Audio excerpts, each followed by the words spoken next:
پہ کہ شفاعتی لأہل الکبائر من امتی، میری شفاعت میری امت کے کبیرہ گناہ کرنے والوں کے لیے ہو، ان کی بخشش و مغفرت اللہ نے شفاعت کے اندر رکھی ہے۔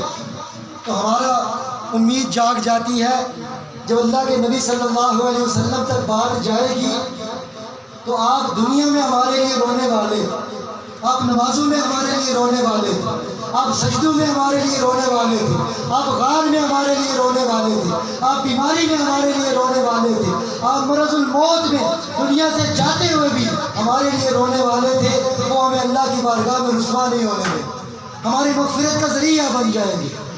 لیکن اس ذات کو بھی ہم نے اختلافات کا ذریعہ بنایا، صحابہ کرام کی ذات کو جو اس دین کو ہم تک پہنچانے کا ذریعہ تھی، اہل بیت اطہار جو ہمیں اللہ کے نبی صلی اللہ علیہ وسلم کی محبت سکھانے والے تھے، کوئی ایک لے کے بیٹھ گیا، کوئی دوسرا لے کے بیٹھ گیا، کسی نے اس کو شعار بنا لیا، جو چیزیں ہمیں جوڑنے والی تھی ہم نے انہیں توڑ کا ذریعہ بنایا۔ تو یاد رکھیے، آپس میں جوڑ پیدا کرنا، محبتیں پیدا کرنا، فروعی اختلافات بعض اوقات چھوٹے چھوٹے ہوتے ہیں، لیکن مسئلہ اصل میں کیا ہوتا ہے؟ یہ میرے گروپ کا ہے، کہیں یہ ٹوٹ نہ جائے، ذرا لات پڑتی ہے جب ذریعہ بند ہو جائے، یہ میرا یہ ادھر چلا جائے گا، یہ میرا ادھر چلا جائے گا، اس کو اتنا بڑھاوا دیا جاتا ہے کہ جو بات فروعات کی تھی بہتر غیر بہتر تک آپ کہہ سکتے ہیں، جو مسئلہ مستحب غیر مستحب کا ہے اس کو ہم نے کفر اور ایمان کی جنگ بنا دی۔ عقیدہ رکھیے، نظریہ رکھیے، بعض فیصلے دنیا میں نہیں ہوں گے۔ آپ کہیں کوئی بات کہہ کہ میرے سر پہ بندوق رکھ کے بنوا لیں گے، نہیں بنوا سکتے۔ میں کہوں آپ کے سر پہ رکھ کے بنوا لوں گا، نہیں بنوا سکتا۔ ہاں دنیا میں دلائل ہیں، آپ بات کو واضح کریں گے، جس نے تسلیم کر لیا کر لیا، حقیقی فیصلہ اللہ کی بارگاہ میں ہو۔ علماء کرام نے دیکھیے فرمایا، چار امام ہیں نا، ان میں سے امام ابو حنیفہ رحمۃ اللہ تعالیٰ علیہ کی ہم تقلید کرتے ہیں فروعی مسائل میں۔ اصل اتباع قرآن کی ہے، اصل اتباع سنت کی ہے، محمد مصطفیٰ صلی اللہ علیہ وسلم کی۔ جہاں فروعی مسئلہ ہے، اجتہادی مسئلہ ہے، بعض اگر چیزوں کو اتنا گڑبڑ کیا جاتا ہے شاید یہ قرآن و سنت سے کوئی لڑائی بنا دی جاتی ہے۔ جہاں قرآن ہے قرآن کا اتباع، جہاں سنت رسول ہے اس کا اتباع ہے۔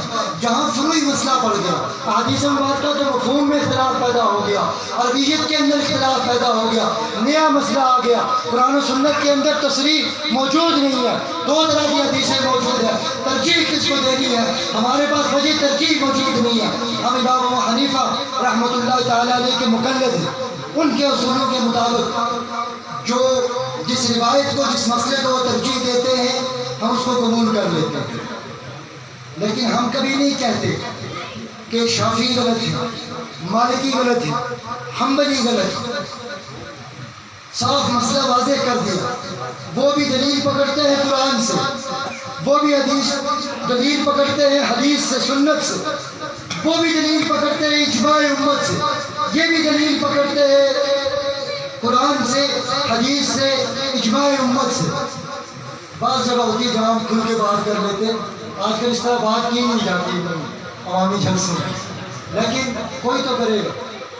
تو یاد رکھیے، علماء کرام نے لکھا ہے اگر ایک حنفی ہے وہ یہ کہنے کا روادار نہیں کہ مالکی غلط کر رہا ہے، شافعی غلط کر رہا ہے، حنبلی غلط کر رہا ہے، لیکن کوئی اسی امام کی تقلید نہیں کر رہا وہ غلط کر رہا ہے، جو اپنا اشتہاد کرنے کا اہل ہے، اگر وہ اشتہاد کر رہا ہے ان کے مقابلے میں وہ غلط کر رہا ہے، نہیں کہا جائے گا، بلکہ کہا کیا جائے گا کہ ہمارے اصولوں کے مطابق، ہمارے ترجیح کے دلائل کے مطابق، ہمارے گمان کے مطابق، ہمارے ظن غالب کے مطابق یہ مسئلہ یوں درست ہے، ہم اس پہ عمل کرتے ہیں، لیکن اس میں غلطی کا احتمال ہے، اس میں غلطی کا احتمال ہے۔